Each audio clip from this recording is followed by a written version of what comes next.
Hello, this is Yashvin. In this video, I'll be solving paper 2 variant 2 February-March 2021 9701 chemistry. 1. The rate of chemical reactions is affected by changes in temperature and pressure. A1. Draw a curve on the axis to show the Boltzmann distribution of energy of particles in a sample of gaseous krypton atoms at a given temperature. Label the curve T1 and label the axis. So on the x-axis, you've got energy of particles, and the y-axis you've got number of particles with the particular amount of energy. 2. On diagram in A1, draw a second curve to show the distribution of energies of krypton atoms at a higher temperature. Label the curve T2. Greater number of particles having greater amount of energy, which is why you reduce the height, because the total area under the graph should remain the same as the number of particles remains the same. B. The Boltzmann distribution assumes that the particles behave as an ideal gas. 1. State two assumptions of the kinetic theory as applied to an ideal gas. So two of them could be that collisions between the particles and the walls of the container are completely elastic, and that particles do not experience any attractive forces. 2 grams of krypton gas is placed in a sealed 5 dm cube container at 120 degrees Celsius. Calculate the pressure in pascals of krypton in the container, assuming that krypton behaves as an ideal gas, and you're supposed to show a working. Alright, so krypton is behaving as an ideal gas in this part of the question, and so we're given with the mass, the volume, and the temperature, and we're asked to find the pressure. Using the formula PV is equal to nRT, you can derive the formula of pressure as number of moles multiplied by the constant and the temperature divided by the volume, which will give you pressure. Now the constant value is 8.31. The temperature is supposed to be in kelvins, so you'd add 120 to 273, which would give you 393. And the number of moles, you would calculate the number of moles of the krypton, which would be the mass divided by the molecular mass of krypton, which is 83.8, and that is equal to 0.0239. As for the volume, 1 meter cube is equal to 1000 dm cube. Now you need to use all of the values in the standard unit, so you need to convert 5 dm cube to meter cube. You divide that by 1000, and so this would be 0.005 meter cubed. And so the pressure would be equal to the number of moles multiplied by the constant value and the temperature, and the product would be divided by the volume, and this gives the pressure as 15,610, which could be rounded to 3 significant figures as 15,600. Keep in mind the question asks you to calculate the pressure in pascals, so do not convert this into kilopascals. The conditions at which krypton behaves most like an ideal gas, those would be low pressure and high temperature, because as a result of these conditions, molecules are quite far away from each other, and so the intermolecular forces seem relatively weaker, and large volume of gas due to this great distance between molecules makes the size of the molecule seem negligible, which for an ideal gas, the size of the molecules has to be negligible compared to the volume of the gas. So low pressure, high temperature, because the van der Waals forces would seem insignificant, and the volume of particles would be negligible in these conditions. C. Krypton reacts with fluorine in the presence of ultraviolet light to make krypton difluoride. The activation energy for the reaction and the enthalpy change of formation of krypton fluoride is given. Use this information to complete the reaction profile diagram for the formation of krypton fluoride. Label activation energy and delta H formation on the diagram, assuming that the reaction proceeds in one step. Alright, so as you can see, the first off, enthalpy change of formation is positive, meaning that the reaction is endothermic, and so the enthalpy of the products is going to be higher than the enthalpy of the reactants. And other than that, the activation energy is going to be greater than the enthalpy change of formation. So this hump part of the graph is going to be greater. And here you've got the activation energy.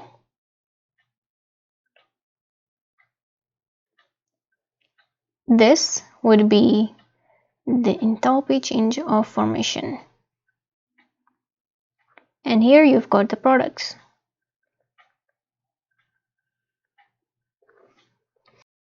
To explain in terms of activation energy and the collision of particles how an increase in temperature affects the rate of a chemical reaction. So as the temperature increases, a greater proportion of particles have energy that is greater than the activation energy, which leads to successful collisions. Now, for a collision between particles to be successful and lead to a reaction, the particles have to react with enough energy so that the collision leads to reaction, and the minimum amount of this energy is called activation energy.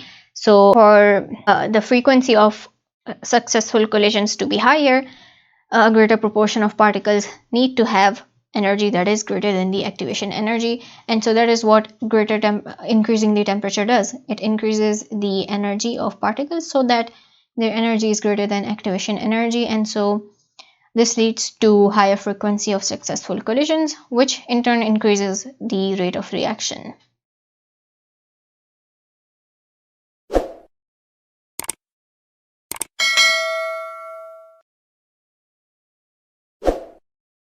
Two-chlorine is a reactive yellow-green gas.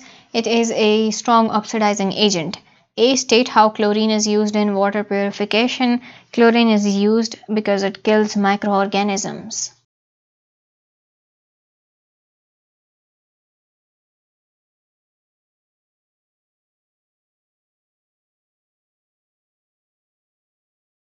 B. Chlorine has the highest first ionization energy of period 3 elements. From sodium to chlorine, construct an equation for the first ionization of chlorine and include the state symbols. So ionization energy would include removing an electron from 1 mole of gaseous chlorine atoms to form 1 mole of gaseous ions with a charge of +1. To explain the general increase in the first ionization energies of period 3 elements. So there is an increase in ionization energies, or the energy needed to remove an electron across the period. That is because as you go across the period, the number of shells remains the same. So there are only going to be 3 shells in all of the elements in period 3. However, the nuclear charge increases as the number of protons increases. Now, as the number of shells remains the same, the shielding effect remains the same, but the nuclear charge increases, and therefore the nuclear attraction for the outer shell electrons also increases. And so this increasing attraction causes an increase in the energy that is required to remove electrons from the outer shell. See, the halide ions show clear trends in their physical and chemical properties. 1. State and explain the relative thermal stabilities of hydrogen halides. Alright, so the thermal stability is going to decrease. Why? Because the bond strength between hydrogen and halide decreases. And this happens because as you go down the group, so from chlorine to bromine and iodine, the number of shells is increasing. As the number of shells increases, the atomic radius increases and the shielding effect increases. And so the nuclear attraction for the outer electrons decreases. As a result of this, the nuclear attraction for the bonding pair of electron that is involved in the covalent bond between hydrogen and halide decreases. So as the attraction for this bonding pair of electrons decreases, it becomes easier to break this bond. So breaking the bond requires less energy, and therefore it can be broken down at lower temperatures as you go down the group, and so thermal stability decreases. The main sulfur containing product of each reaction is shown in the table. To complete the table to show the oxidation number of sulfur in each of the sulfur containing products. So following the reaction of sulfuric acid with chlorine, in this ion you've got hydrogen, sulfur, oxygen, the 3 atoms. And then if you want to find out the oxidation number of sulfur, you'd write X, add all of the oxidation numbers of the remaining elements. So hydrogen over here has +1, and since there is only 1 atom of hydrogen, you'd write +1. Each oxygen has a charge of -2, and since there are 4 of these, you'd multiply 2 with 4, which would be -8, and this is equal to the overall charge of the ion, which is -1. And once you balance this out, and this means X is equal to -1 plus 7, which is plus 6. So you'd write that here. As for sulfur dioxide, you've got the oxidation state of sulfur unknown, and then again you subtract the sum of the oxidation states of all of the oxygen included here. So 2 multiplied by 2, which is 4, and this is equal to 0 since the molecule is neutral. And so here sulfur's oxidation state is plus 4. And in hydrogen sulfide, the unknown oxidation state plus 2, because each hydrogen has an oxidation state of plus 1, and so here it is -2. So you'd see as you go down the group 7, the oxidation state of sulfur decreases, so it's gaining more and more electrons as you go down the group. 3. Explain why different sulfur containing products are produced when each of these halide ions react with sulfuric acid. So you'd see that in reactions with bromide and iodide ions, oxidation state of sulfur decreases from +6 to +4 and -2. Therefore, sulfur is gaining electrons by acting as oxidizing agents. So sulfur is going to oxidize the halides and get reduced itself. Now, sulfuric acid is not strong enough of an oxidizing agent to oxidize chloride ion, but it can oxidize the bromide and iodide ions. Now, as you can see, even when sulfur oxidizes bromide ions, it is only gaining 2 electrons to change its oxidation state from +6 to +4. And when it oxidizes iodide ions, it's going to gain 8 electrons to reduce its oxidation state to -2 from +6. So it gets easier for sulfur to gain electrons going down group 7, and that is because going down group 7, it gets easier to oxidize halide ions, which is why in the reaction of sulfuric acid with the 3 species, its oxidation state, the resulting oxidation state of sulfur is different. D. Chlorine reacts with aqueous sodium hydroxide in a disproportionation reaction. State what's meant by a disproportionation reaction. In this reaction, a species is both oxidized and reduced by gaining and losing electrons. And following that part, you're supposed to write the reaction of chlorine with cold aqueous sodium hydroxide. In this reaction, chlorine reacts with sodium hydroxide to form sodium chlorate, sodium chloride, and a water. Aluminium reacts with chlorine to form aluminium chloride. Aluminium chloride can exist as the gaseous molecule. This molecule contains coordinate bonds. 1. Draw a diagram that clearly shows all types of bonds present in aluminium chloride. Alright, so you've got 2 aluminium atoms that form 4 bonds in total, and this is going to be the structure. Now, aluminium has 3 electrons in its outer shell, each one of which is shared in a single covalent bond with a chlorine atom. The 4th bond every one of the 2 aluminium atoms forms is a dative bond, where chlorine donates a pair of electrons. So you could draw a dative bond showing the chlorine in the center donating electrons to each one of the 2 aluminium atoms.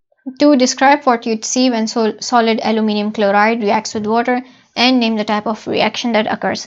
So aluminium chloride is a covalent compound. When it reacts with water, this would be a hydrolysis reaction, and you'd see misty fumes formation, which occurs due to the formation of hydrogen.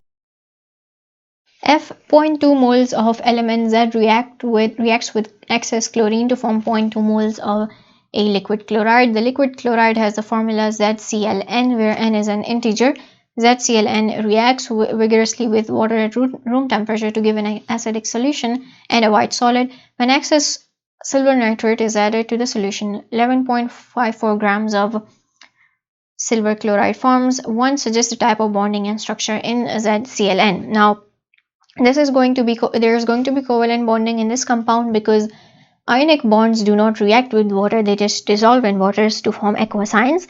And as for the structure, this would be simple molecular because giant molecular structures do not react with water. 2 moles of the liquid chloride forms, which would be ZClN. So to begin with, you've got 0.2 moles of ZClN, and it reacts with water to give an acidic solution. Knowing that this is a compound of covalent bonding and simple molecular structure, this acidic solution would be due to the formation of hydrogen chloride.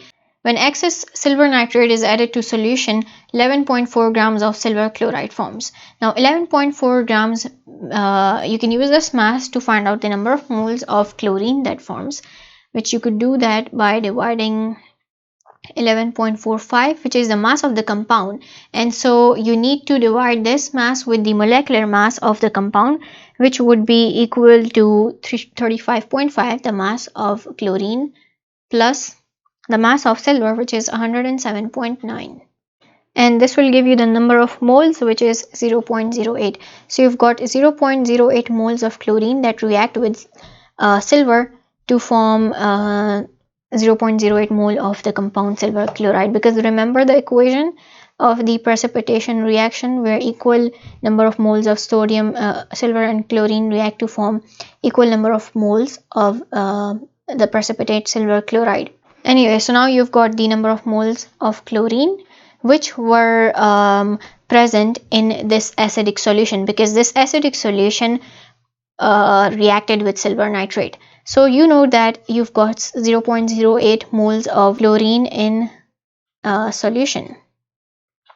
Now we had begun with 0.08 moles of the compound, and in that 0.02 moles of the compound you've got 0.08 moles of chlorine. Now when you divide 0.08 by 0.02, you'd get the answer 4, and that's because in 0.02 moles of this compound ZClN, which we had found initially, you've got 0.08 moles of chlorine that form the acidic solution, and then that acidic solution reacts with and then the chlorine in that acidic solution reacts with silver to form equal number of moles of the product.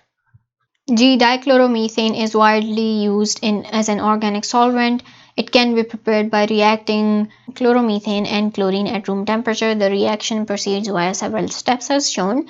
1. Give the name of the mechanism of this reaction. So this is free radical substitution mechanism. 2. State the essential condition required for the initiation step to take place. You'd need UV light for that. 3. Give the electronic configuration of the chlorine radical. Now this chlorine radical has the same number of electrons that a neutral chlorine atom has. They're just showing this radical as the radical state because the number of electrons is uneven. It doesn't mean it has gained or lost any electrons. So this would be equal to 17 electrons. So this would be 1s2, 2s2, 2p6, which is 10 electrons. And then you've got 7 more, so that would be 3s2 and 3p5. 4. Identify the products of the step labeled propagation 2. So here, now chlorine, one of the chlorine atoms would react with this radical, and this would produce dichloromethane as well as this chlorine radical. 5. Name the type of reaction shown in the final step. So in the final step, you've got 2 radicals reacting to form a compound, and this step is termination as it stops the reaction. Suggest the identity of another organic molecule that is a product of the reaction of the reactants under the same conditions. Alright, so in the second product, you could get the two of these radicals reacting together to form C2H4 and Cl2, because you're adding two of this radicals together, and so you just double the number of atoms of each element.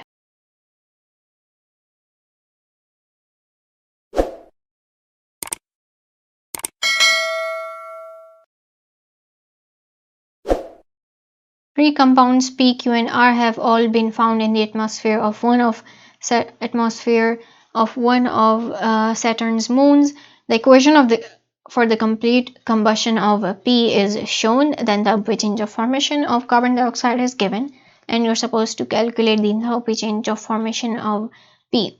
So you're given with the formation of carbon dioxide, you need to find formation of this reactant, where you're also given with this enthalpy change of reaction. Now here you can draw the Hess cycle where you've got the reactants. So you start with C4N2 reacting with oxygen. Now this doesn't have any enthalpy change, so because these are elements on their own. Now you put the reactants and the products in the two boxes, and in the third box at the bottom you'd write the elements that you start with. So I'm just going to write the elements. You don't need to carry out all the calculations to have them balanced. To go from the elements that are carbon, nitrogen and oxygen to form the reactant, which is C4N2, you're supposed to find the enthalpy change of formation of this reactant. So I denote this by X. The reaction, the enthalpy change of the entire reaction is negative 2036, which I'll label, and the enthalpy change of formation of carbon dioxide is negative 384. Now because you've got 4 moles, so you'd multiply that by 4. Now going from the elements to the products, either you could use this one single step from the elements to the products, or you could go down this route where you'd have this enthalpy change and this enthalpy change as well. So that means going from the elements to the product, which where the enthalpy change is 4 multiplied by negative 384 is equal to the enthalpy changes that occur if you go down the other route, which would be X minus 2036, and once you solve that, you'd find out that X is going to be equal to 500 kilojoule per mole. 2. One of the products of complete combustion of P is nitrogen gas. Explain the lack of reactivity of nitrogen. It's due to the strong triple bond in the nitrogen atoms, between the nitrogen atoms in a molecule, because this increases the activation energy too much for nitrogen to be able to react easily. B. Q forms when HCN reacts with ethine. Ethine, hydrogen cyanide, and Q are all weak Bronsted Lowry acids. Explain what is meant by the term weak Bronsted Lowry acids. So acids would be proton donors, and weak acids would mean that they only partially ionize in solution. 2. Ethine, hydrogen cyanide, and Q all contain triple bonds between two atoms. A triple bond consists of a sigma bond and two pi bonds. Draw a label diagram to show the formation of one pi bond. Alright, so here sideways overlap of two p orbitals above and below the plane. C. P and Q can be detected in the atmosphere by infrared spectroscopy. Identify two absorptions and the bonds that correspond to these absorptions that will appear in the infrared spectra of both P and Q. So the two main types of bonds in the structures of P and Q, as you'd see, are the triple bond between the carbon atoms, so here, and the triple bond between carbon and nitrogen, which is also present in both of these bonds. So you'd need to write the values that correspond to these bonds. So the value for triple bond between two carbon atoms is going to be somewhere between 2150 to 2050, which corresponds to the triple bond between two carbon atoms. As for the triple bond between carbon and nitrogen atom, the value is going to be somewhere between 2200 and 2250. D. The flow chart shows some of the reactions of R. 1. Name the type of reaction shown in 1. Alright, so in reaction 1, the double bonds open up to form a polymer chain. So this is addition polymerization.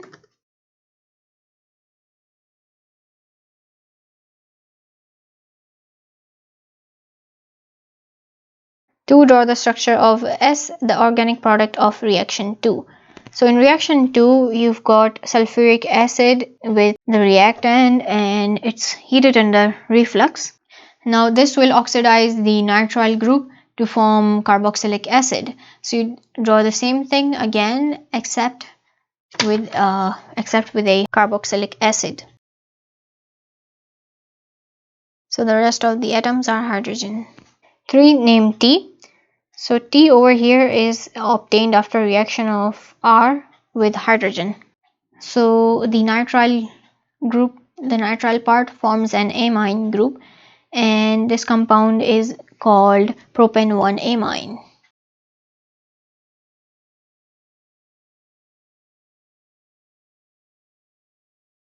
4. T can also be formed by the reaction of bromopropane with ammonia. State the necessary conditions of this reaction. So this reaction would be nucleophilic substitution, as bromine would be substituted by amine, and you'd need ammonia dissolved in ethanol, and you'd need to heat this under pressure or heat under reflux.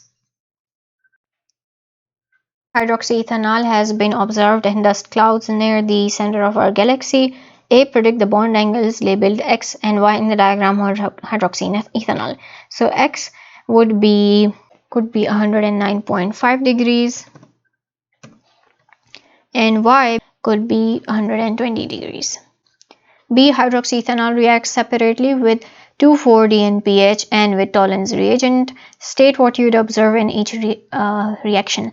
So 2,4-DNPH reacts with aldehyde or ketones, and this would form orange precipitate, and Tollens reagent oxidizes the aldehyde part to carboxylic acid, and so this would form silver mirror, as silver would get reduced in the process. C. Hydroxyethanol is converted to ethane dioic acid when it reacts with excess acidified dichromate ions. 1. State the role of acidified dichromate ions. They would be acting as oxidizing agent, since hydroxyethanol would be oxidized. Explain any other necessary conditions for this reaction to be successful.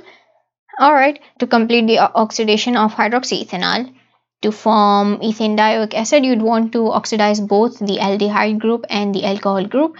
Incomplete oxidation would mean you'd oxidize this using an oxidizing agent and distilling the products.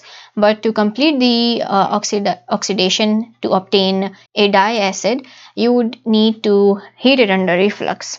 And so that's what your answer is going to be. You need to heat it under reflux to allow complete oxidation of both of the groups. Dihydroxyethanol can be reduced to ethane 1,2-diol as shown. 1. Write an equation for the reduction of hydroxyethanol to form ethane 1,2-diol. Use hydrogen in brackets to represent an atom of hydrogen from the reducing agent. You'd need 2 hydrogen atoms for this. To identify a reagent for this reduction reaction, you could use lithium aluminium hydride here. 3. Ethane dioic acid also forms when an alkene A reacts with cold dilute acidified manganate ions. Name A. Alright, so ethane dioic acid has 2 carbon atoms, so it would be derived from an alkene which also has 2 carbon atoms, and that would be ethene. And so this is it. Here you can see the structure of ethane dioic acid. And this is it. We are done with this paper. Thank you for watching.